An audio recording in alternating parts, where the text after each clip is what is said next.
On est on air, mon Gabi, man. Yes, sir! Yes. Fait que là, je sais que tu es un peu plus grumpy. C'était pas ton heure ce matin. Non, 4 heures de sommeil dans le corps, man. Petit Dans peu le de manque de trafic sommeil. à matin. C'est un sujet qu'on va pouvoir aborder prochainement, la récupération. Fait que c'est sûr que tu n'as peut-être pas récupéré optimalement Non, aujourd'hui. probablement pas, man. Moi, ce que je voulais qu'on parle aujourd'hui, depuis on a touché à la posturologie, ça a été un game changer dans notre vie. Ça a été une game changer dans notre approche. Fait que là, je voulais comme avoir ton expertise sur ça ce matin, puis on va pouvoir en discuter. Puis il n'y aura pas tant de débat d'après moi parce qu'on là-dessus, on a pas mal la même vision. Mais si je suis capable de te mettre dans un coin, de te placer dans un coin. Let's go, man. Comme ça Fait que toi, glace. explique-moi un peu comment toi, comment c'est arrivé, comment t'as connu la posturologie? Parce qu'on va être honnête, c'est pas quelque chose que tout le monde connaît. Il y a même que le monde pense posturologie, puis tu dis ce mot-là, puis ils se tiennent droite exactement. Ça, c'est quand même drôle que tu vois ça, t'es comme, ouais, c'est pas vraiment ça, mon ami. Ouais, les gens confondent position et posture. Exact. Ben, mon histoire, en fait, c'est l'histoire d'à peu près tous les clients qu'on voit. C'est de vouloir faire plus avec son corps. Donc, que ce soit pour de la performance, que ce soit parce qu'il y a des douleurs, des tensions, des problèmes orthopédiques, de la souffrance. On recherche différents thérapeutes, différentes méthodes qui vont pouvoir nous aider à s'en sortir. Tout ça pour dire que, je dirais, 15-16 ans, je commence mon premier emploi au IGA comme emballeur. Puis c'est là que je commence à développer mon corps physiquement aussi, à m'entraîner, à faire de la course, des bicycles, des push-ups, des pull-ups. Tu n'avais pas commencé à t'entraîner? Non, c'est ça. Je n'étais pas encore dans l'entraînement. Okay. Puis là, j'ai commencé à avoir des douleurs. Commencé à avoir des tendinopathies au niveau des coudes, des problèmes au niveau des épaules, des douleurs cervicales, des douleurs au dos, des douleurs aux genoux, pas mal un peu partout. Puis c'est là que j'ai commencé à consulter, en fait. Mes parents avaient des assurances, donc tu vas chez le physio en premier, typiquement. Ouais. Puis bon, j'arrive chez le physiothérapeute, ils me font une évaluation. J'avais aussi des tunnels carpiens, des engourdissements au niveau des poignets, au niveau des doigts. Donc, ils m'installent sur une machine de pulsion électrique. Okay. Puis, je fais 3-4 rendez-vous comme ça. Pas vraiment de résultats qui sont sortis de ça, malheureusement. Et là, ben, je pose des questions. Il reste encore des assurances. Puis, il y avait une physio ou ostéo, je me souviens plus à l'époque, là, ça fait des années, là, qui travaillait avec du muscle activation technique. Ouais. Donc là, elle m'a installé sur une table, elle a commencé à faire du testing, puis là, elle voyait muscle faible, muscle fort. Il n'y avait pas d'autre chose qui me faisait autant de bien que ça, mais ça durait pas, ça tenait pas. Après ça, il y a eu les chiro. Après ça, plus j'avançais en âge, plus j'avais de problèmes, plus j'avais de douleurs, plus ça m'empêchait de faire des sports. Donc, je me suis ramassé chez le médecin, puis là, on m'a dit il faudrait que tu diminues tes activités sportives, il faudrait que tu arrêtes de jouer au tennis si tu as des tensions au niveau des coudes. Puis à cette époque-là, je l'ai fait. J'ai arrêté de jouer au golf, j'ai arrêté de jouer au tennis. Ça, un médecin te dit il faut que tu arrêtes de faire du sport. Ouais, à 17-18 ans. Tu n'as pas d'autres options. C'est lui qui s'y connaît le plus selon nos standards qu'on connaît dans la société. C'est aberrant. C'est même un no-sense de dire à des gens d'arrêter de bouger. Ben, surtout un jeune de 18. Là. Je comprendrais pas ça pour une personne de 80 ans qui est en retraite et qui aime encore aller jouer au golf, puis on lui dirait d'arrêter de faire ça. Ça serait illogique. Pour toutes les raisons métaboliques qu'on connaît, puis au niveau du système nerveux, du cerveau, mais encore plus pour un jeune de 18 ans, que ça paraît très bien quand je rentre dans la salle d'évaluation que je suis un sportif puis que c'est ça ma vie, là, c'est faire du sport. Je vais jouer au hockey peut-être 2-3 fois semaine à cette époque-là, puis j'ai les pads au chum à ma mère là, pour les tennis elbow avec du deep cold pendant, après, parce que sinon là, je suis barré complètement, puis je peux même pas travailler le lendemain au IGA, emballer des sacs. Là. Fait que douleur vraiment, je te dirais quasiment chronique là, à ce moment-là. Tout jeune, là, tu sais. Donc, ça commence avec ça. Ça commence avec, pour moi, ça fait pas de sens à ce moment-là que je sois pas capable d'utiliser mon corps pour faire l'activité physique. Puis en plus, je regarde autour de moi, puis tous les jeunes de mon âge, ils ont pas les problèmes que moi j'ai. Puis je rentre chez nous le soir, je me couche, puis je pense à ça, puis je suis comme, tu sais, c'est à 18 ans. Je suis pas capable d'accomplir les tâches que je veux faire. Puis même travailler physique au IGA, sais, en balleur, les gens trouvent ça drôle, mais tu sais, en plein hiver, avec 2 paniers loadés, puis, tu sais, par client, ça prendrait 15-20 minutes. Le temps que tu emballes les sacs, sors dehors dans la neige, puis amène ça jusqu'à la voiture, déload ça, revient. À répétition pendant une journée de temps, là, juste d'emballer, j'avais les coudes là, défoncés. Là, je me sentais plus le corps après. Donc, je me disais, je savais pas ce que je voulais faire dans la vie à ce moment-là, mais je me disais, même si je veux travailler physique, je serais pas capable de le faire. Ça... Par simple curiosité, y avait-tu toujours un côté plus que l'autre ou c'était vraiment les deux? Je te dirais que même à cette époque-là, c'était tout le temps plus à droite. Ouais. Okay. Ouais.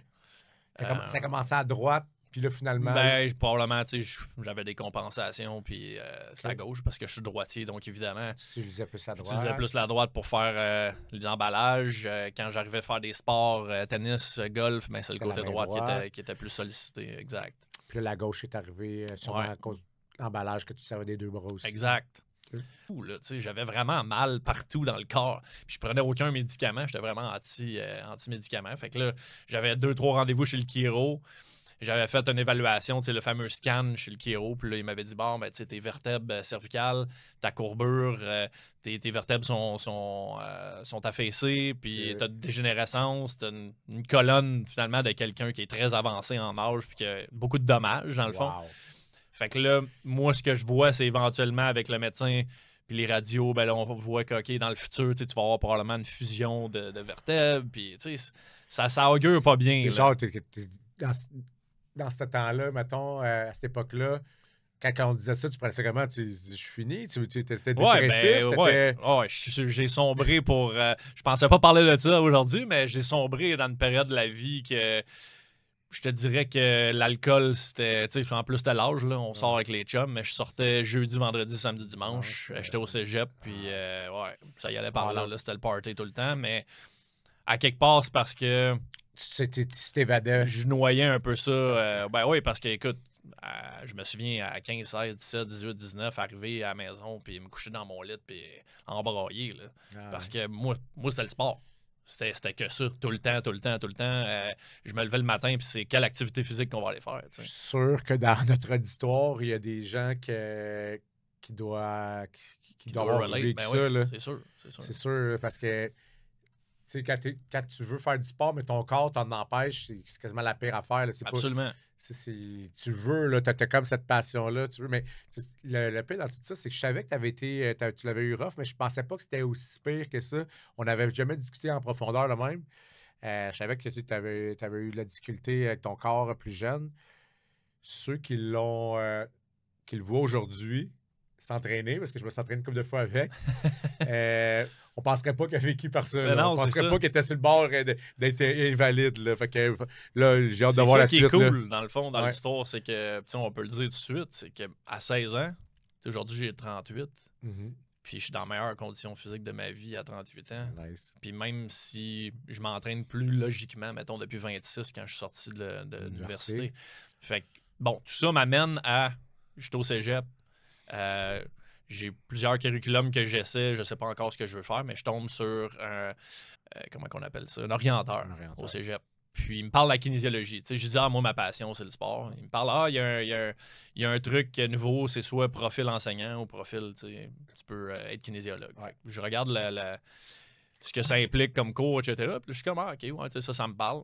Je fais les tests physiques éventuellement, puis je me ramasse en kin parce que pour moi, c'était à ce moment-là, je voulais comprendre pourquoi j'étais dans cette condition-là. Puis ça faisait quand même déjà pas mal de temps. Là, on parle, j'ai terminé le cégep, j'avais 23. Fait que là, ça fait quand même pas mal, autour de 6 ans là, que je suis dans la même condition, là, avec les mêmes problématiques. Puis ça se détériore avec le temps. Okay. Puis là, plus ça avance, moins je suis en shape, t'sais. Parce que, ben oui, parce que, tu sais, des années...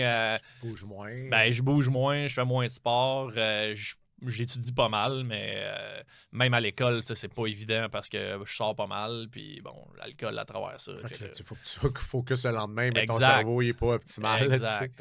Puis là, je parle même pas de la condition métabolique, puis on en reparlera une autre fois, mais... Breton, douleur orthopédique, là, j'étais là. Je me ramasse à l'université, mais... évidemment, comme tout bon kinésiologue, on fait un stage soit chez Énergie Cardio ou Nautilus Plus. J'ai réussi à m'en sauver, moi. Ah ouais, qu'est-ce que t'as fait? J'étais allé tout de suite avec une clinique de kinésiologie. OK, good. Puis, dans le fond... C'est pour ça que t'as avancé plus vite que les autres. j'ai fait une passe droite, sûrement parce que j'avais joué au hockey professionnel. Fait que le prof, il m'aimait bien à cette époque-là. J'avais réussi à y jaser. Genre, ça m'intéresse pas trop, Nautilus, Énergie Cardio. Je veux quelque chose de plus poussé. Puis il m'avait laissé aller. Fait que, ouais. Ben, écoute, je dis ça, Yann, mais au final, mon expérience au Nautilus, c'était vraiment c'est bon parce que ça m'a donné les bases, ça m'a donné confiance, ça m'a appris à vendre. C'était super important. C'est important les bases, on le sait, comment que les bases sont importantes. Puis je pense que c'est la façon que ça te l'apprend, cette base. C'était la bonne chose, absolument. Je pense, une bonne expérience. Mais bref, évidemment, je travaille au Nautilus en stage. Finalement, ça devient mon emploi. Je suis dans le West Island, sur Brunswick, au Nautilus Plus, qui n'existe plus maintenant. Puis, il y a des gars, des filles qui sont les entraîneurs, qui sont des chums que j'ai joué au hockey, qui viennent de mon coin à moi, de Saint-Lazare. Puis, fait qu'on se connaît. Puis, moi, je commence à m'entraîner, mais aussitôt que je fais des squats, puis où je fais des chin-ups, les genoux veulent me le défoncer, le bas du dos, les lombaires. Puis, aussitôt que je fais un chin-up, j'en ai pour des jours à m'en remettre à cause des condylites puis des épitrocléites. Il y a un des entraîneurs qui me dit, écoute, il y a un gars l'autre bord, un ostéopathe, il fait super bon job avec mes clients. Puis c'était littéralement la porte à côté. Puis c'était Mathieu Boulay qui était là. Donc, ça fait bien les choses. Ben oui. Fait que je prends rendez-vous avec Matt Boulay, qui était Synergie, je pense, à l'époque. C'est peut-être pas ça. Mais il travaille avec une gang de physiothérapeutes qui ont déjà un peu plus d'ouverture d'esprit que des physios. La grosse différence, en fait, entre les thérapies manuelles, c'est que, tu sais, tu regardes l'ostéo. L'ostéo, peut-être un peu moins, mais la physio, les chiro, les massos, tout le monde qu'on va voir classiquement quand on a des douleurs, des tensions, des problèmes orthopédiques, ils travaillent sur un système musculo-squelettique qui n'a pas changé depuis des milliers, voire peut-être millions d'années. L'être humain, on est ce qu'on est depuis un bon bout. On ne sait pas jusqu'à quand ça remonte, mais on sait qu'on est bipède et qu'on a la structure qu'on a depuis longtemps.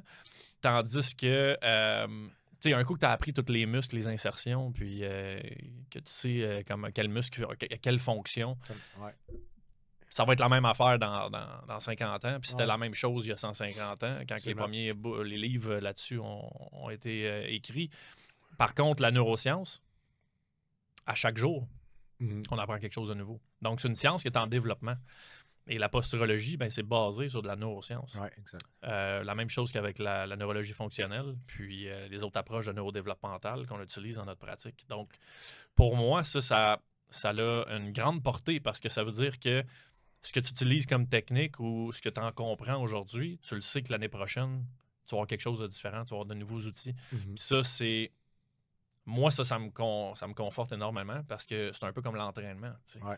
On poursuit notre apprentissage toujours. Je ne dis pas qu'il n'y a pas des nouvelles approches, des nouvelles technologies en physio, en chiro, mais ça reste que quand tu vas taper une vertèbre, tu vas taper, tu as peut-être un nouvel outil pour t'aider à corriger une vertèbre, la mettre en place à un outil d'évaluation ou quoi que ce soit, mais ça reste que le corps humain, c'est sensiblement tu fais sensiblement la même technique, mais avec un outil différent. C'est ça, exactement. Il y en a plein d'outils, je dirais, d'outils ou de nouvelles technologies qui sortent, que ce soit même en physio, peu importe, là, le galstron, là, que tu vas travailler sur les fascias. C'est des choses qui sont récentes, mais en réalité, elles ne sont pas tant récentes parce que ça existait probablement, mais de l'autre façon. C'est juste que c'est juste pas marketé. C'est plus marketé, exact.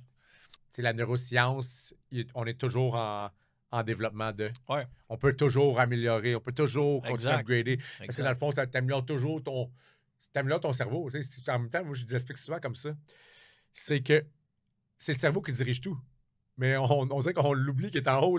C'est l'ordinateur central. C'est lui qui dirige tout. Puis là, on est de même. Mais tout ce qu'on fait, c'est lui qui donne l'information. C'est lui qui dit comment le faire. Si on optimise comment que lui communique à tout le reste du corps, tu viens d'optimiser ton humain en toi. Là. Fait que c'est vraiment, moi, c'est ça qui me passionne de la posturologie puis la neurologie fonctionnelle. C'est que, puis à l'université, on l'a souvent dit, on apprend des choses, on apprend t'as une bonne base de notions, mais moi, je trouve ça triste qu'il y a eu un cours de neuro. non appliqué au reste. Non appliqué parce que dans le fond, on apprend comment que la neurone bouge. La lamproie! C'est ça qui est triste parce que ça devrait être ça qui aurait dû être le plus ciblé, le plus targeté. Parce que si un coup que tu as compris ça, ben, tout fonctionne mieux dans ton corps. Malheureusement, c'est pas fait comme ça. Puis peut-être un jour, on va être capable d'aller nous-mêmes aller donner des cours à l'université puis peut-être changer les paradigmes un peu. Ben, pour donner à César ce qui revient à César, dans le cursus à l'UQAM, maintenant, ils ont un cours où ils apprennent le développement de l'être humain. Wow. Puis de l'enfant. Ça, je suis content. Puis des réflexes, etc. Donc, c'est quand même super intéressant. Avec Mathieu, justement, on avait contacté la personne qui était responsable de ce cours-là. Puis, bon, ils n'utilisent pas ça comme une méthode de réintégration, de réathlétisation de l'être humain, mais au moins, ils ont une compréhension. Ils commencent à voir... ben oui, puis tu sais, qui autre que le kinésiologue pour comprendre justement comment le mouvement émerge. Comment il a commencé le ben mouvement. Oui, c'est ça. Donc, ça s'en vient, mais c'est des petits pas. C'est des petits pas à la fois, c'est sûr. Mais là, on a fait. On est parti sans dérape. Mais c'est correct.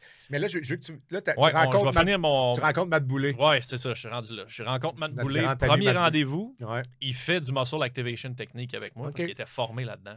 Et RT aussi. Fait Active Release Technique. Active Release Technique. Là, dans le fond, faire. Sur une table. Les gens, dans le fond, c'est une méthode de massage, l'active release, mais avec une amplitude de mouvement. C'est ça. C'est que tu vas dans l'origine d'insertion du muscle dans le mouvement. C'est pas mal ça. Écoute, ça fait tellement longtemps que je pourrais même pas t'expliquer qu'est-ce qui a été fait dans la session, mais je peux te dire que c'est ça qu'on avait fait. Ouais, c'est ça. Une ou deux sessions comme ça m'aidait énormément parce que Matt est formé en ostéopathie aussi, fait que j'imagine qu'il combinait un paquet de techniques, comme on le connaît, il essayait d'avoir des résultats. Ça fonctionnait, mais je recassais assez rapidement. Ouais. Donc, une journée, je rentre dans le bureau, puis je suis comme, Matt, écoute, ça fonctionne on the spot, mais ça reste pas. T'sais. Puis là, il me regarde, il est un peu incertain, il regarde même autour de lui. Je le connaissais pas là, presque à ce moment-là, mais on avait déjà développé une relation de body-body. Puis là, il me regarde et dit, écoute, serais-tu OK si on essayait quelque chose de différent? Je suis comme, Go for it. Go for it. Oui, exact. Ça fait des années. Puis, comme je te dis, là, ça filait pas. Fait que là, il me fait un test bilan postural que éventuellement, j'ai compris que c'était ça. Puis, je vois bien que j'ai des asymétries. Puis, pour moi, c'est l'heure de la révélation. Il y a ce moment-là dans une vie où tu te rends compte que tu viens de comprendre. Tu sais, la question que je me posais, pourquoi que je pouvais pas faire tout ce que je pouvais pas faire, les raisons pourquoi j'arrivais chez nous, j'avais mal, puis que je mettais des produits sur mes bras pour m'en sortir. J'ai compris parce que j'avais une bascule de 2 doigts sur l'épaule droite, que ma tête tournait pas en bilatéral, puis j'avais même une asymétrie entre le côté droit et le côté gauche, que mon pied tombait vers l'intérieur à droite. Tu sais, tous les tests qu'on connaît, là, j'avais compris pourquoi, essentiellement, je n'étais pas capable de vivre dans mon corps comme je voulais. Parce que là, pour faire une petite parenthèse, c'est que si tu as une bascule de l'épaule d'environ 2 doigts, fait que c'est genre ça. Là. Ouais, c'était ça. Tu as un 2 pouces. Là. Ta rotation cervicale ne tournait pas d'un côté. Ta rotation cervicale, le bassin était plus bas aussi du même côté. Mais là, dans le fond, juste faire. Il y a du monde qui va dire ben, tout le monde a des déséquilibres. Ben, peut-être. Est-ce que c'est optimal? Assurément non. Parce que c'est normal. C'est ça que les gens disent. Ils vont dire c'est normal. Non, pas parce que le corps n'est pas fait pour être droit. C'est pas parce que presque tout le monde ou tout le monde ont ça que c'est normal. C'est commun. C'est pas parce que c'est commun que ça devrait être la normalité. Non, c'est ça. C'est même comme je veux le dire. Puis là, ça veut dire que dans le mouvement, tout ce que tu avais à faire, que ça soit de lever tes sacs d'épicerie quand tu étais plus jeune, que c'était faire des chin-ups, que c'était faire des squats avec une bascule du bassin, bien automatiquement, qu'est-ce qui arrive? Bien, ton corps compensait. C'est ça. Puis là... Chaque geste était négocié, en fait. Moi, c'est là que moi, je trouve que c'est ça un petit peu... J'appelle ça de la magie, mais c'est pas de la magie, c'est de la neuro, là. Tu sais, genre, dans le fond, c'est quand on réussit à remettre le corps équilibré, bien, étrangement, il bouge mieux presque tout de suite. Puis là, t'es comme, OK, ça fait tant d'années que je bouge de cette façon-là. Puis là, finalement, je suis capable de bouger plus naturellement puis plus fluidement. Puis on a juste amélioré la communication du cerveau. Fait que je vais faire cette parenthèse-là parce que moi, je trouve ça malade. C'est important parce que, écoute, la suite, tu vas comprendre où est-ce qu'on s'en va avec ça. Je pense pas que Matt avait vraiment le droit de faire de la posturologie à ce moment-là où il était. Les gens avec qui il travaillait, je pense pas qu'ils voulaient... Ils n'étaient pas là pour ça, en fait. Les autres, ils voulaient que tu fasses du RT, MRT. Ouais, ils se faisaient probablement référer des clients, mais là, vu que moi, je venais de l'extérieur, en tout cas, je sais pas le fonctionnement. On va l'avoir, Matt, on pourrait poser la question bientôt. Mais il essayait de pas trop que ça paraisse, là, parce qu'on était dans une salle et il y avait d'autres thérapeutes autour. Fait que bref, il m'enlève, j'avais une chaîne dans le cou, puis j'avais une bague au doigt de mon parrain qui est décédé. Fait que là, finalement, tu l'as pas reporté, cette bague-là. Je l'ai plus porté. Non, parce que c'est comme je monte la face déjà. C'est ça. Fait qu'il me demande d'enlever mes métaux. Puis écoute, je te dirais qu'au moins 50% de déséquilibre que j'avais à ce moment-là disparaissent. Fait qu'il reprend les testings du début, puis je tombe à un doigt, la bascule du bassin est moins pire. Et puis je le sens tout de suite, il me fait mettre mes mains sur le bassin comme on fait. Il teste mon pied, il était plus en équilibre, ma tête, tout était de mieux. Puis là, c'est là que moi, je suis convaincu à ce moment-là que c'est ce que je veux faire de ma vie. Je le sais déjà. Moi, ça a pris, je te le dis, tout ça, là, ça s'est fait dans de 5 minutes. Puis je suis déjà convaincu que c'est ce que je vais faire. Tu comprends? Je le vois déjà. Là. Puis il sort les semelles posturales. Il me fait faire des exercices pour les yeux parce qu'à ce moment-là, la posturologie, c'était à l'époque ce qu'on faisait que ça. Moi, j'ai vécu l'époque là, où on mettait des semelles, on faisait des exercices oculaires, puis that's all. Et juste avec ça, Yann, j'avais plus de déséquilibre pendant tout. Ah, mais ça, je te crois. Ben là, ça, je te crois. Je le vois beaucoup dans ma pratique aussi. Tu sais, juste cette base-là, parce que, dans le fond, on peut l'expliquer. Tes pieds, dans le fond, ils managent la gravité. Ils gèrent la gravité. Ouais. Tes yeux gèrent l'horizon. Puis là, dans le fond, quand je l'explique le plus possible comme ça, là, que ça soit simple, c'est que si tes yeux ne bougent pas de la même façon, là, mais ça se peut que tu vas gérer l'horizon d'une autre façon. Ça veut dire que tu vois des gens, des fois, qui ont toujours une petite inclinaison, une petite rotation de la tête. Ça peut juste être minime. C'est juste que ça crée des tensions au niveau des chaînes musculaires. Puis ça crée des déséquilibres au niveau de la posture. Fait que là, dans le fond, moi, je l'explique, c'est comme si on venait de corriger. Quand tu as fait ça, tu as mis les semelles, tu as fait tes exercices oculaires. Tu venais de corriger, tu venais de réaligner les 4 roues de ta voiture. Oui, vraiment. Fait qu'en partant, ta voiture, elle roule mieux tout de suite. Elle roule mieux tout de suite. Puis là, maintenant, comme on sait en posturo, avec l'approche qu'on a, c'est qu'on va encore plus travailler dans les chaînes musculaires, en dynamique aussi. Mais ça reste quand même que si tu es en position statique, tu es debout, tu as tes semelles dans les pieds, tu as fait des circulaires, puis tu n'as plus tes bascules, puis tu es corrigé pratiquement peut-être à 100% déjà là, après une session. Exact. Mais là, après ça, ce qui est intéressant, c'est dans le temps que tu réussis jour après jour à être comme ça. Bien là, ton corps bouge mieux parce qu'il s'adapte dans ton vrai ou ton nouveau pattern ou ta bonne posture, si on veut. Là on peut le dire posture. Tu sais. Oui, puis c'est important de faire le lien entre le statique et le dynamique, comme tu mentionnais. Puis l'exemple de la voiture, je pense qu'on l'utilise les deux beaucoup. Je trouve ça super intéressant parce qu'il y a plusieurs comparaisons qui se font directement. Quand j'explique aux clients que si tu as une voiture qui est dans le garage, puis que dans le fond, elle fonctionne bien quand elle est dans le garage. Tout a l'air correct, finalement.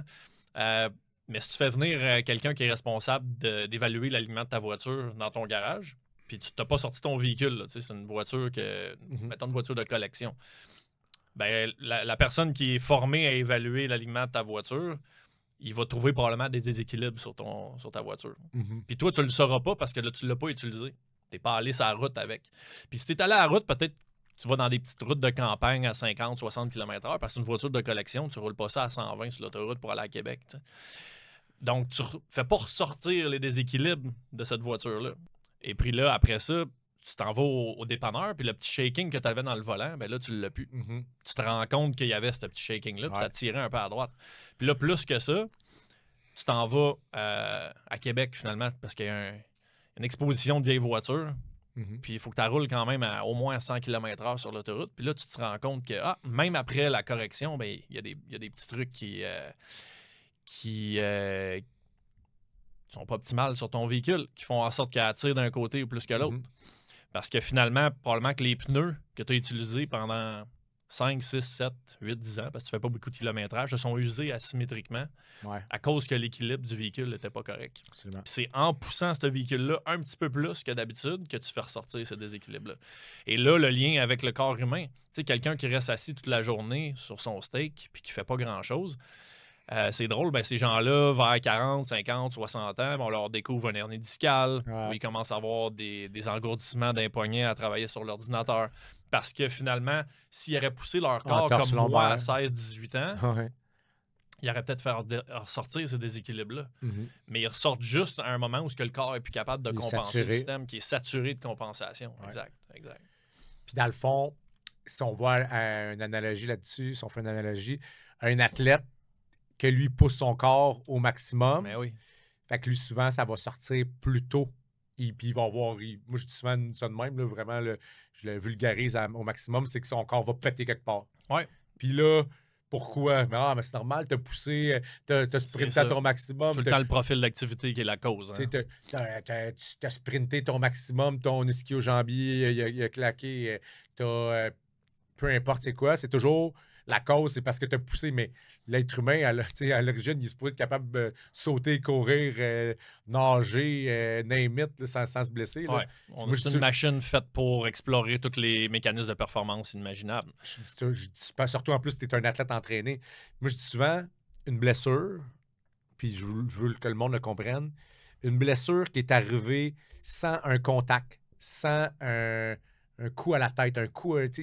S'il y a eu un contact, je me dis ça, c'est une blessure qui peut être normale parce que des fois, il y a le choc est. Un trauma, là. Le choc est trop fort. Là, il y a une capacité traumatique. que le corps, même s'il est bien entraîné, il y a une capacité à ce que le corps peut prendre jusqu'à un certain point au niveau de la force qu'il est capable d'encaisser. Ça, c'est correct. Mais une blessure qui se fait comme en faisant un sport ou en faisant peu importe une activité physique, selon nous, selon nos standards, je pense que tu as les mêmes standards que moi là-dessus, c'est que c'est pas normal. C'est que là, il y a quelque chose qu'on doit faire dans le système. Là. Ouais. C'est quelque chose qu'on doit faire, qu'on doit améliorer. Puis, ben là, c'est là que la posturologie, pour moi, est arrivée. Là.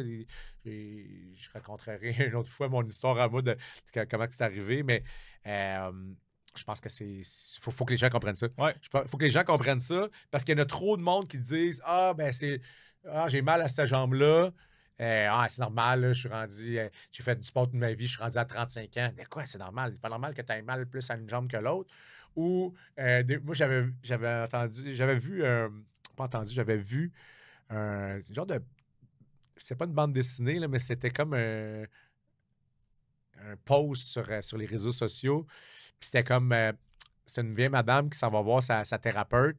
Puis elle dit « j'ai mal à ce genou-là. » À mon genou gauche, là, la thérapeute, elle dit « c'est normal, madame, c'est l'âge. » Là, elle répond n'importe quoi, l'autre genou, il a le même âge. C'est exactement ça. C'est ça l'histoire, c'est qu'en plus, les thérapeutes, les médecins, les gens qui sont dans le domaine de la santé, qui ont étudié le corps humain, c'est eux autres qui renforcent ce message-là aux clients ou aux patients. Ouais. Fait que c'est une folie parce que dans le fond, ça veut dire quoi? Ça veut dire que ces gens-là ne comprennent pas l'entièreté de comment le corps humain fonctionne. Ouais. Et souvent aussi, ils n'ont pas de solution à proposer aux gens. Fait que quand tu sais pas trop, tu dis un peu n'importe quoi. Ouais. Puis, il y a ça, une pilule à proposer. Là. Ouais, il y a ça aussi. Ça serait... Je sais pas si on embarque là-dedans. Ça, je risque d'aller échapper. Ça, je risque d'aller échapper. Là, parce que là, je suis assez grumpy de même. Je pense que je vais venir rouge. J'étais de bonne humeur en plus. Exact. Alors, je m'en vais pas là-dedans. Exact. Là. Fait que, on était rendu, OK, là, posturologie, tu sais c'est ça que tu veux faire. Ouais. Donc, évidemment, Matt me confirme, écoute, je pense que c'était la semaine d'avant, la semaine d'après, ou 2 semaines après, il y avait un cours en posturologie. Puis là, j'ai pas commencé tout de suite. Je voulais comprendre, c'était tellement trop fou comme approche. À la limite, ça peut, pour quelqu'un qui comprend pas encore les principes puis comment ça fonctionne, dans le fond, le neuro, ça a l'air quasiment ésotérique au début. Ben oui, 100%. Puis il y a beaucoup de monde qui le voit de même au début. Puis moi, j'ai déjà eu des clients qui sont sortis, t'es comme, j'ai vraiment vu la différence, mais je suis pas prête à faire le... Non, c'est ça. Il y a un blocage émotionnel. À commencer parce que je le comprends pas. Exact. Puis souvent, l'être humain, on est fait comme pour comprendre. On veut comprendre les choses. Ouais. Donc... j'étais dans cet état d'esprit-là. Là. J'ai pas peur de le dire, puis j'ai pas honte. J'étais vraiment fermé. J'ai pas commencé avec la semelle, j'ai pas commencé à faire mes exercices, mais je savais qu'il y avait quelque chose. Là. Mais il fallait que je comprenne avant. Ouais. Puis c'est là que je suis retourné à l'université. Puis écoute, dans la même semaine, comment les choses de la vie sont faites, il y a Hugo Lebire, qui était le propriétaire de la Batcave avec des partnerships. C'était Yannick Morin. Exact. Puis il était dans le développement justement athlétique. Puis je connaissais parce qu'il n'y avait pas des centres comme ça partout au Québec. Non. C'était probablement un des seuls dans la région de Montréal, un des premiers. Là, que tout le monde le connaissait, la Batcave. Exact. Ouais. Puis Hugo vient présenter ce qu'il fait comme approche. Ouais. Dans la même semaine que je vois Matt, ce gars-là arrive, fait des tests oculaires, fait les mêmes tests en fait que Matt m'avait fait. Wow. Tu sais, c'était comme programmé dans le ciel, que là, moi, j'étais pas sûr que c'est malade, mais c'est bizarre. Ouais. Là, j'ai dans la même semaine une deuxième personne, quelqu'un que je connaissais de réputation et qui montre les mêmes tests.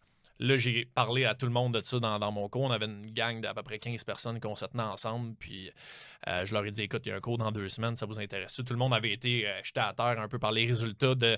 Il avait pris quelqu'un dans la salle qui n'avait pas d'amplitude de mouvement au niveau de l'épaule, exemple. Puis il avait fait des exercices oculaires, même pas de semelle. Pas de semelle, juste les exercices. Clic, là, les 2 bras qui débordent. Tout le monde avait fait comme aïe. Wow. Puis bon, ça c'était un show, mais après ça. Ben, c'est un show, mais oui, puis non, parce que des fois, moi aussi, je l'ai déjà servi en show un peu. Tout fait. Mais, non, on l'a tout fait parce que dans le fond, tu prends une personne, une autre personne de la. Je veux dire, on n'est pas des magiciens qui ont déjà prévu notre coup là, dans une salle que tu donnes une conférence. C'est ça, exact. Moi, ça m'est déjà arrivé de donner des conférences quand même régulièrement là-dessus. Puis, justement, tu prends quelqu'un au hasard, tu testes ses yeux, que tu vois que ça ne converge pas d'un côté. On fait une couple d'exercices. Puis là, tu fais un petit test pour montrer, OK, regardez ça, tout le monde. Là, tu fais juste des exercices oculaires, puis là, ça débloque. Ouais. C'est un show, mais moi, je dis souvent, c'est pas de la magie, là. Ça a l'air de la magie, mais c'est de la neuro. Exact. On vient juste d'améliorer la connexion du cerveau vers notre corps, puis le corps, il s'unlock, il se débarre, il devient plus optimal. C'est ça que, ben moi, encore là, je le dis de même, puis on voit que j'ai comme une passion quand je le dis, puis toi aussi quand on en parle. C'est que ça change tellement notre mentalité. Ça a changé tellement notre mentalité de voir les choses depuis un jeune âge, là, parce qu'on était comme éduqués comme ça, là, que ce soit les thérapeutes qui te parlaient, que ce soit même à la limite qu'est-ce qu'on voit en kinésiologie, quand tu travailles ce muscle-là, tu renforces. Très segmenté. Hein. Ouais, mais mettons, je me souviens qu'il y avait un cours comme style de posture en kin, que là, dans le fond... Avec la gouache, ses pieds, là. Tu t'en souviens de ça? Ouais, je me souviens. Avec des feuilles de papier à terre. Tout le monde se faisait leur pied avec la gouache. C'était à la limite, ça on faisait rien, c'était juste... On évaluait. Tu évaluais le pied, mais... Ça servait à rien. On ne savait pas quoi faire. On savait pas quoi faire. Mais tu avais... OK, t'as les épaules arrondies. Fait que là, tu relâches tes programme d'entraînement. Tu relâches tes pectoraux, tu tires les pectoraux, tu travailles. Puis il y a encore du monde qui travaille comme ça aujourd'hui. Il y a beaucoup de monde. C'est triste un peu parce que moi, puis le pire, c'est que je vais l'avouer, j'ai fait ça. J'ai fait ça, c'est ça qu'on apprend. Jusqu'à temps que tu comprends que c'est pas comme ça que ça fonctionne. Là. Non. Tu sais, je veux dire, puis j'avais pas de résultats ou t'as des résultats tellement minimes que tu te demandes si c'est parce que la personne a juste pris plus conscience de son corps. Ben oui, c'est ça. Il s'est quand même un peu mieux positionné parce que c'est pas sa posture. Parce que la posture, on l'a pas mentionné jusqu'à présent, mais tu es en position statique, debout, tu penses à rien. C'est quoi ta posture? C'est ça. C'est involontaire. C'est involontaire, exactement. Tu peux pas contrôler ça par la pensée. C'est pas les muscles phasiques qui gèrent notre ça. posture. Fait que là, quand tu te dis, tu travailles tes rhomboïdes, tu fais des tirades, ben c'est des muscles phasiques. C'est des muscles que tu contrôles. Je vais juste expliquer, là, un biceps, c'est un muscle phasique. Je fais une contraction, c'est un muscle phasique. Ce qui contrôle, ben c'est pas ces muscles-là.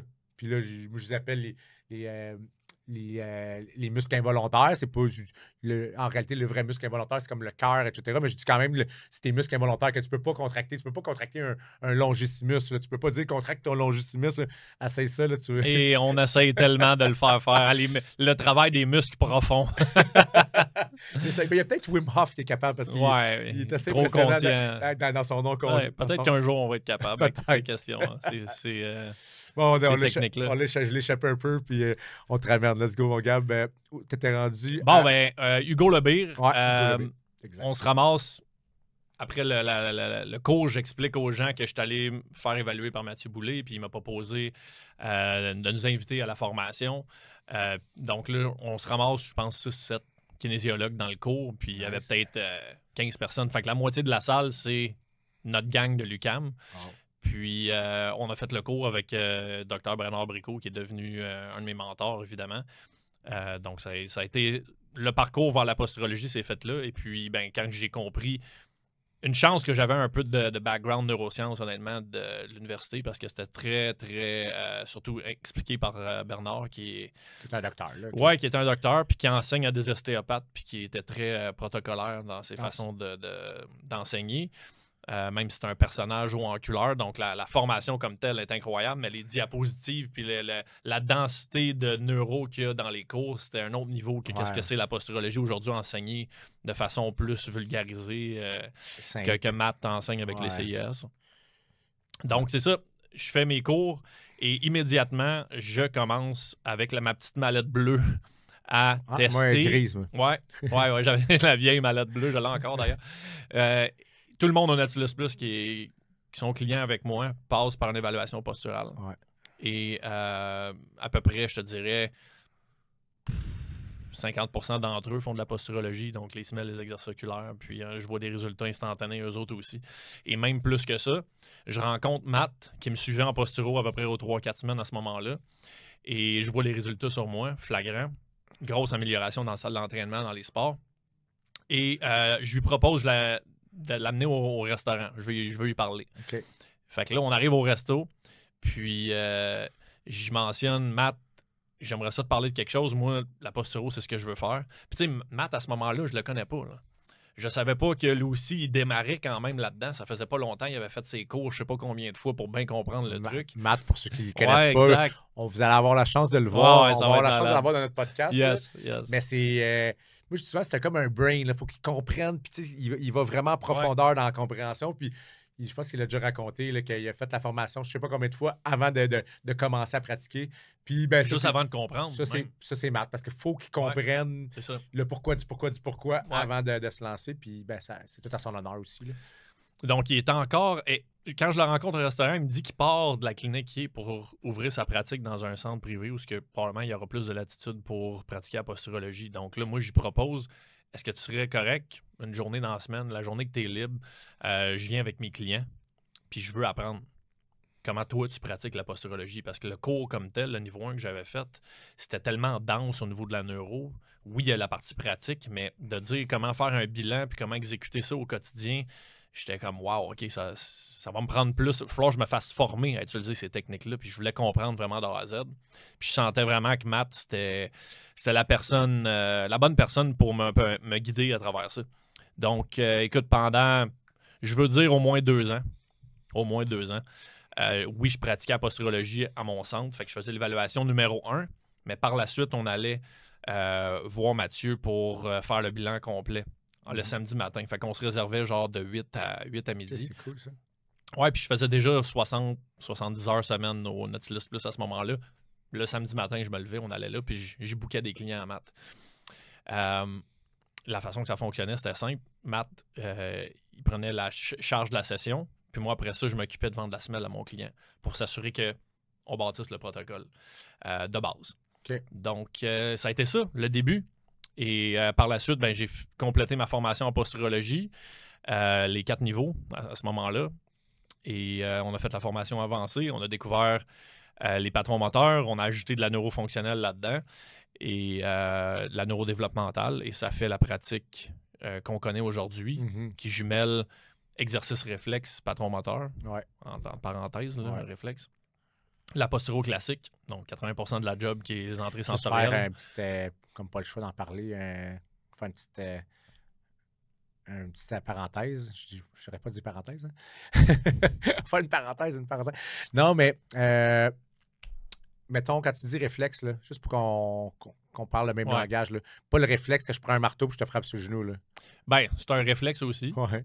C'est un réflexe ostéotendineux. Mais là, on parle plus dans une gamme de réflexes spécifiques. Ouais. Je ne veux pas dire réflexe parce que c'est un terme réservé, mais ce sont des mouvements initiaux, on peut dire, des patrons moteurs. On les appelait les mouvements archaïques aussi. C'est des mouvements qui sont supposés être intégrés chez le bébé. Ouais. Donc, entre 0 puis 1 an majoritairement.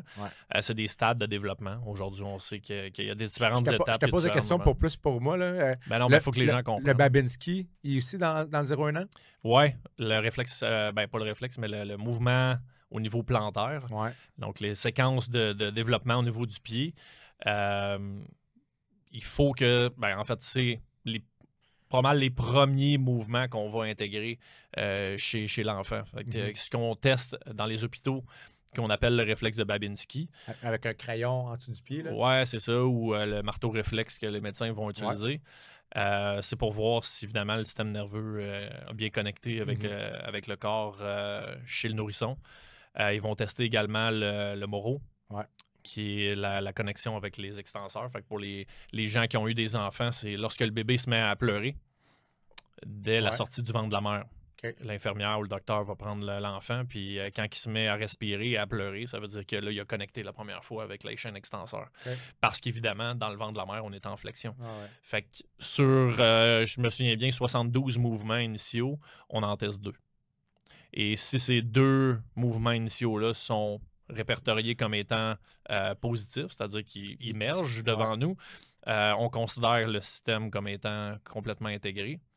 Et ça, d'après moi, c'est une grande erreur. Et par la suite, il n'y a pas vraiment de suivi. Si tu es un parent qui n'a pas vraiment de notion par rapport à ça, ben, tu vas retourner voir le médecin, il va voir que l'enfant se développe normalement, mais sans nécessairement, on s'entend, ils ont 7 minutes par... La moyenne, c'est 7 minutes par patient. Non, mais moi, je me souviens, le médecin, quand il est venu évaluer mes filles, c'était rapide. Là. Mais il y en a testé plus que 2, c'est l'avantage.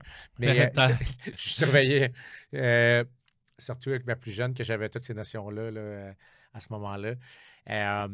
Dans le fond, pour bien résumer, pour que tout le monde comprenne, là, c'est que les réflexes archaïques, réflexes primitifs, qu'on les appelle aussi, là, c'est supposé d'être actif, mais le but, c'est de les inhiber avec le mouvement dans le temps. Je pense que je le résume bien. Tout ce qui est très sensoriel, effectivement, mais il y a des patrons moteurs qui, au contraire, il va falloir qu'ils soient plus actifs. Fait que ça dépend à quelle gamme de mouvements initiaux qu'on parle, mais tout ce qui est, je dirais, là, principalement entre 0 et 2 mois et demi, 0 incluant les 9 mois de gestation, donc dans le ventre de la mère, il faut quand même que ça soit... c'est des trucs sensoriels. Donc, tu touches le bébé, il y a une réaction... Plus tu le touches, plus il réagit, plus il intègre le mouvement, etc. Donc, ça se fait comme ça. Par la suite, on est plus dans la conscience progressivement. Mais tout ça pour dire que la posturologie d'aujourd'hui, c'est une combinaison de plusieurs approches. C'est la compréhension de l'ontogénèse au grand complet, donc la neurodéveloppementale. Donc, on regarde les stades de développement de chaque être humain. Ils sont supposés de se passer comme tu achètes un ordinateur au bureau en gros. Demain matin, tu pèses sur le bouton « on ».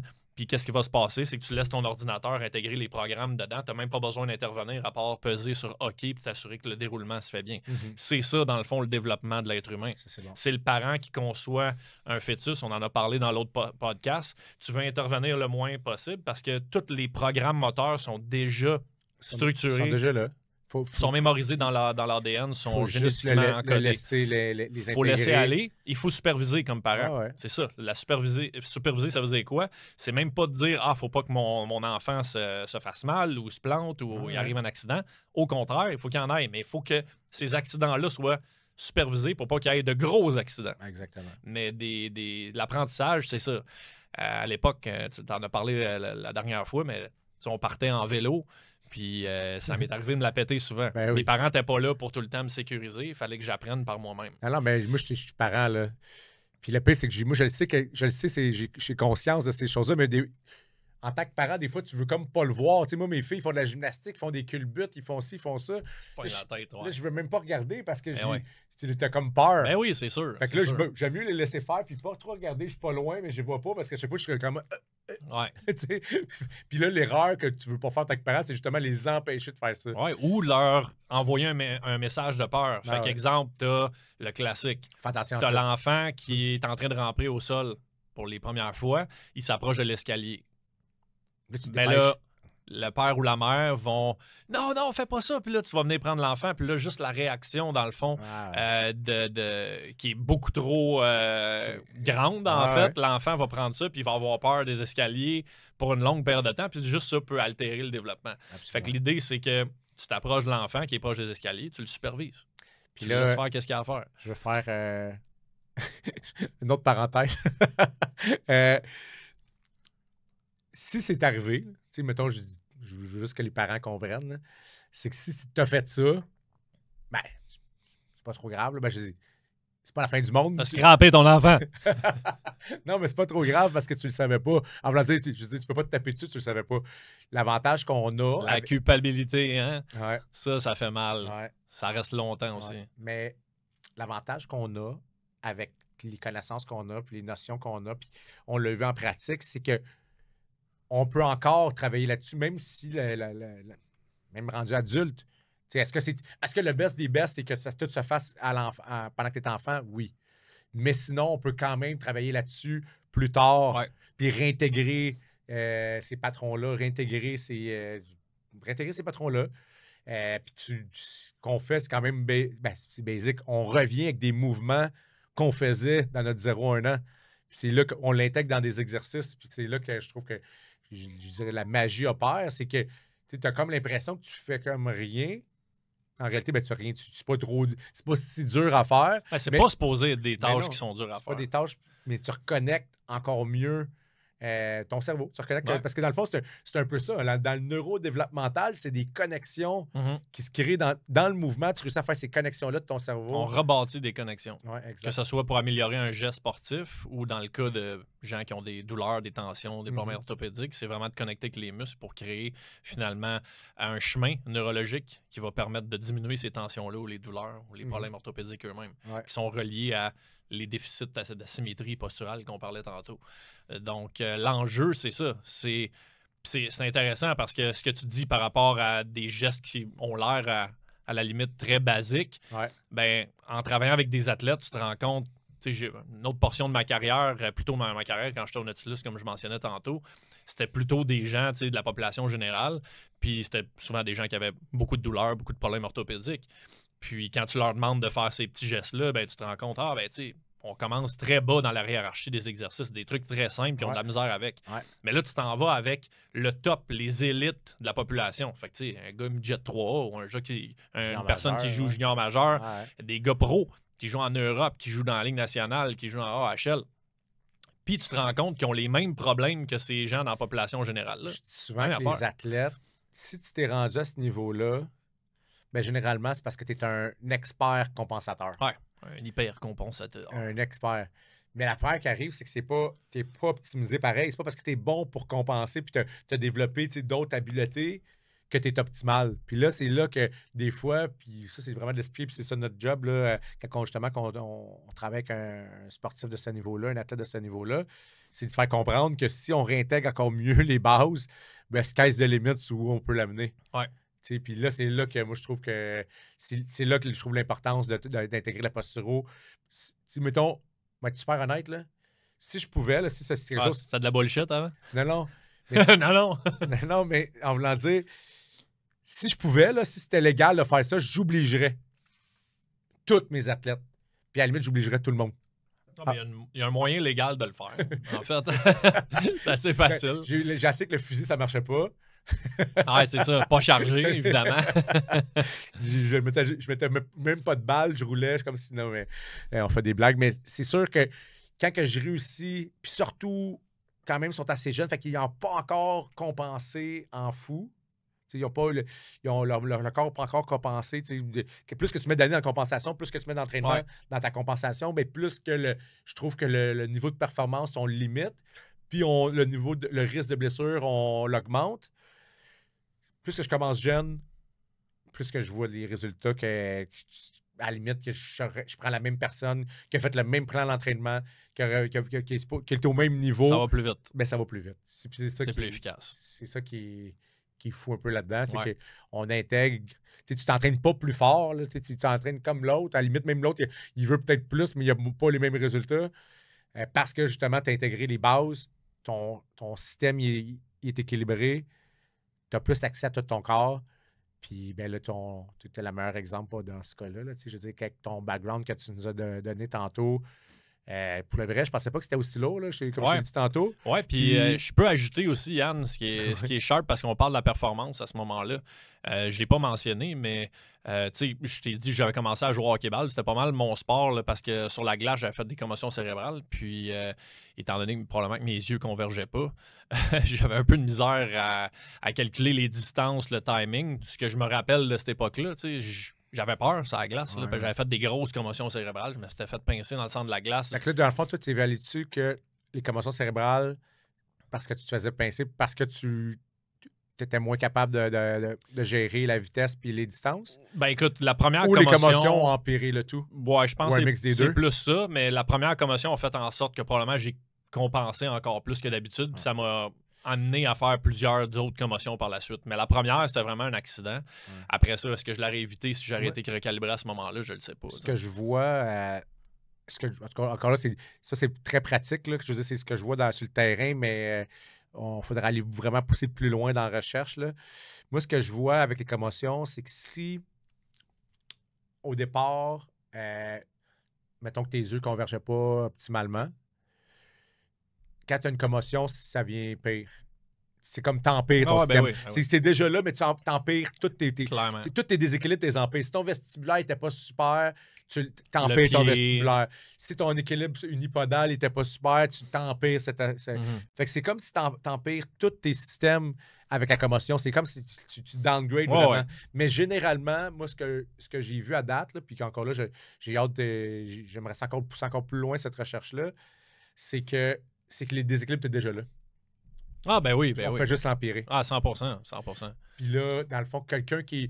Mais là, c'est encore là à voir. Quelqu'un qu'on dit qu'on fait de la posturo, il est full balancé, commotion cérébrale. Moi, il faut revenir à la base aussi. Parce que je pense que c'est comme s'il a refait un step back. C'est bien plus facile à ramener. Ouais. J'en ai eu plusieurs cet été qui en ont fait parce que les gars continuent à jouer quand même là, pendant l'été. Puis... ça prend 2-3 semaines à ramener. Alors que, tu sais, une commotion cérébrale, que quelqu'un a commencé à subir des compensations de la commotion. Fait qu'il y a des symptômes majeurs. Ça peut prendre des mois là, avant de revenir normal. Ouais, exact. Puis, c'est ce qui m'est arrivé, en fait, quand l'histoire là, du hockey-ball, c'est que j'étais quand même assez dominant dans ce sport-là parce que j'avais joué au soccer plus jeune. Donc, de courir avec le maniement. Démarquage aussi. Ouais, exact. On jouait dans des arénas, fait que c'est une surface complète. Puis je faisais beaucoup de cardiovasculaire, fait que j'avais beaucoup d'endurance, j'étais très rapide. Puis bon, j'avais j'ai une bonne compréhension du jeu, j'ai un bon IQ. J'étais pas le gars avec la meilleure shot, pas le gars avec les meilleures mains, mais je comprends bien le jeu. J'ai un bon IQ au hockey, dans le sport en général, puis j'étais très multisport. Mais il y a eu un moment, après mes commotions, là où quand j'ai commencé à vieillir puis que je décompensais probablement tous les déséquilibres, que mon timing n'était plus là. Moi, j'étais un joueur de centre, donc c'est moi qui distribue la balle. Mes sorties de zone, je crée des revirements. J'étais plus le joueur que j'étais. Pendant 3, 4, 5, 6 ans, j'avais plus de plaisir, j'étais anxieux, j'avais de l'anxiété de performance. Ça me rendait dépressif parce que là, le sport que j'étais bon, j'étais tout le temps des meilleurs marqueurs de la ligue, ben là, ça diminuait à chaque année. Jusqu'à temps que je recommence à finalement à réutiliser mon corps de la bonne façon après que j'ai fait de la posturologie. Avec maths et tout. Oui, exact. Les exercices que tu as intégrés. Puis dans je dirais, les 10-12 dernières années, j'ai jamais été aussi bon dans mon sport. Puis là, il y avait l'expérience là-dedans, puis tout ça, mais il n'y en a pas beaucoup des gars de... Tu l'as vécu toi aussi, mais des gars de mon âge qui dominent dans ce sport-là. J'ai représenté le Canada, pas l'été passé, mais l'autre été d'avant dans un tournoi, justement, là où excuse pas le Canada, mais le Québec dans un tournoi canadien. J'aurais pas pu faire ça il y a 12-13 ans. C'est impossible. Là. Donc, je continue, même encore aujourd'hui, si j'aurais plus de temps, j'ai la capacité de pouvoir continuer à m'améliorer dans mon sport, puis je vois pas la fin de ça. Non, je comprends. C'est ça qui est vraiment merveilleux. C'est pour ça que, dans le fond, moi, je dis souvent que la posturo, c'est un game changer là, dans notre approche. Ouais. Moi, avant d'être posturologue, j'étais kinésiologue, puis je pense qu'on a commencé les deux par là. Fait que la préparation physique, amener un athlète à un autre niveau, qu'on parle de façon... métabolique, vitesse, force, puissance. Toutes les qualités physiques. Toutes les qualités physiques qu'on a besoin pour développer un athlète. Par contre, avec la posturo, ben là, tu viens vraiment d'amener, je pense, les bases. Mais c'est plus que les bases. C'est que tes bases sont solides, fait que tu es capable de monter plus vite et plus haut dans la pyramide. Dans la pyramide, exact. C'est ta pyramide qui est plus solide. Là. Ouais. Sinon, ben, c'est plus comme un rectangle. Tu as une tour. Alors que quand tu as une pyramide, ben là, ta base, tu es plus stable. Ouais. Parce que tous tes mécanismes qui vont faire en sorte que ce qui vont être les qualités physiques plus élites, fait que, la coordination, la motricité fine, le temps de réaction, tout ce que les gens pensent que c'est des acquis, c'est que tu nais quasiment avec ça. Qu'on commence à travailler là, dans le hors-glace ou sur glace, les gens vont commencer à travailler ces capacités-là, des fois sans nécessairement le savoir. Ouais. Mais c'est des trucs dans le top de la pyramide. Avant ça, il faut que tu ailles il faut que tu travailles. C'est pour ça qu'on, dans l'autre podcast, on mentionnait, les jeunes, il faut les mettre dans le multisport. C'est parce que ça te permet de travailler tout ce qui est les qualités physiques plus grossières, fait que l'endurance, la force de préhension, les capacités de podal, fait que les capacités de ton pied, en équilibre, etc. Et plus tu montes dans la pyramide, plus c'est des tâches complexes que tu vas faire avec ton corps. Mm-hmm. Donc, 100%, c'est de créer cette pyramide-là. Et les gens aujourd'hui, les jeunes, ils commencent au top. Ouais.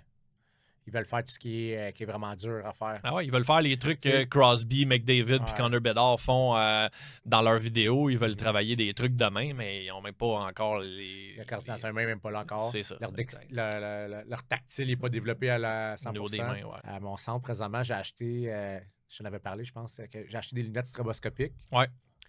Vraiment efficaces sur du œil humain. C'est du œil humain plus, là. Mais moi, là, j'ai une facilité à jongler. C'est quoi le concept? Les lunettes stroboscopiques, c'est que dans le fond, c'est que c'est des lunettes que tu vas... Que là, mettons, si je pèse sur rien, je te vois comme là. Là, il y a comme des niveaux. Là, je pèse sur un bouton.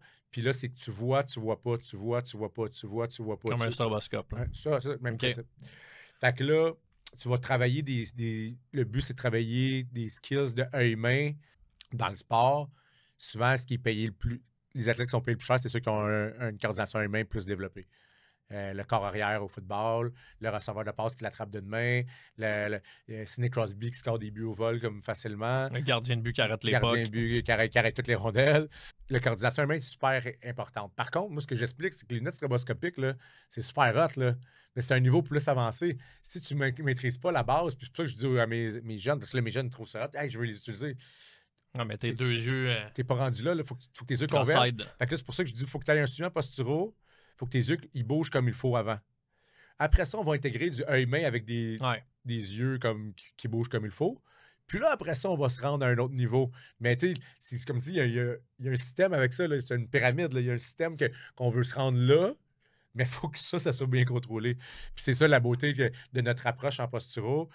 Puis là, on a fait un podcast. Je voulais que tu racontes ton histoire, de où ça venait la posturo, parce que comme je dis, ça fait quand même longtemps que tu es dans le domaine. Moi, je trouve qu'avec tout ce que j'ai vu depuis 2018, 2017, 2017, j'ai commencé.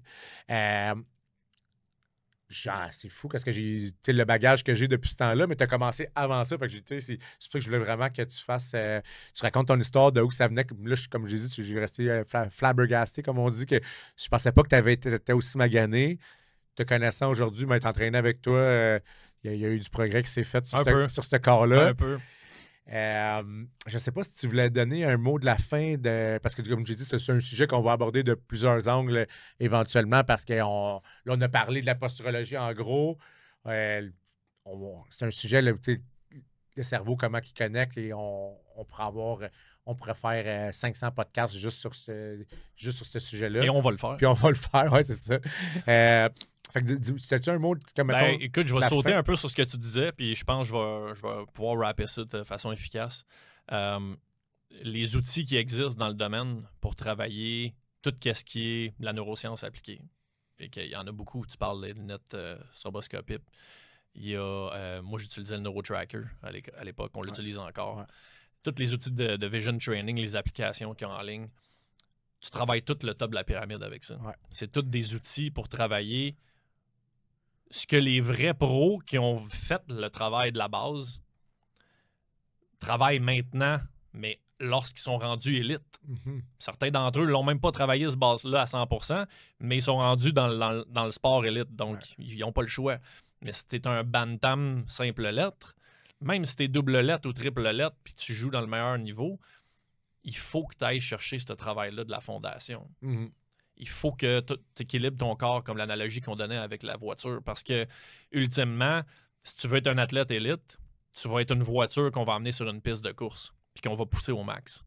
Puis si tu as des asymétries sur ton système, si ton cerveau ne connecte pas bien avec tes muscles, tu vas prendre le champ, mon chum. Oui, absolument. Fait que tu vas prendre le champ autant au niveau, comme vous l'avez vu avec mon histoire, au niveau orthopédique, au niveau tension-douleur. Il y a quelque chose qui va t'arrêter à un moment donné dans ta carrière. Et les gens, en fait, les athlètes qui font, tu mentionnais les athlètes qui font le plus d'argent, c'est ceux qui sont le plus en santé, qui sont capables de perdurer dans leur sport aussi. Absolument. Si tu es un joueur de hockey, exemple, puis tu es tout le temps blessé, les équipes vont peut-être laisser de côté même ton repêchage, tu vas descendre dans le repêchage. Tu as un moins de potentiel à signer des gros contrats parce que tu es tout le temps blessé. Tu as un historique de blessure.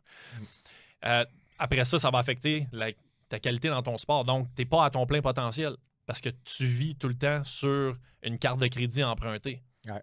Tu travailles avec des compensations. Fait que tu n'optimises pas ta coordination à une main. Tes réflexes ne sont pas optimisés pour tout ce qui est temps de réaction, prise de décision, précision, coordination, etc. Et de 3,